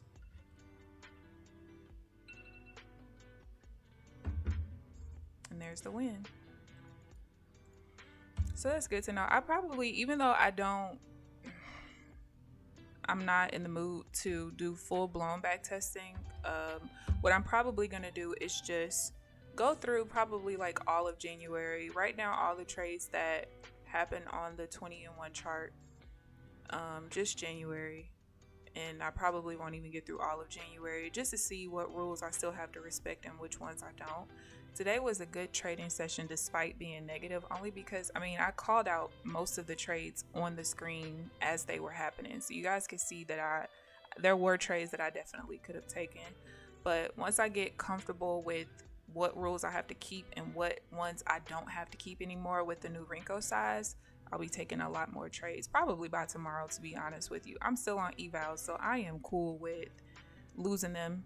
My biggest thing is by the time I get to the point of having a PA, I want to have everything pretty set in stone. I don't want to have to keep making tweaks and everything. That is what my evals are for, are to practice and to figure things out. So overall, not a bad session. I hope you guys are having a good trading session yourselves. And if you're continuing to trade, I hope you continue to have a good trading session.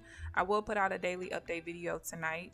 And I'll make sure that I include all of the trades that I sat out of, just so you guys can see those trades as well. And that's it. So I hope you guys enjoyed the video. Hope you guys enjoyed the stream, and hope you guys have a good rest of your day. Thank you guys for tuning in. I'll see you guys bright and early tomorrow morning.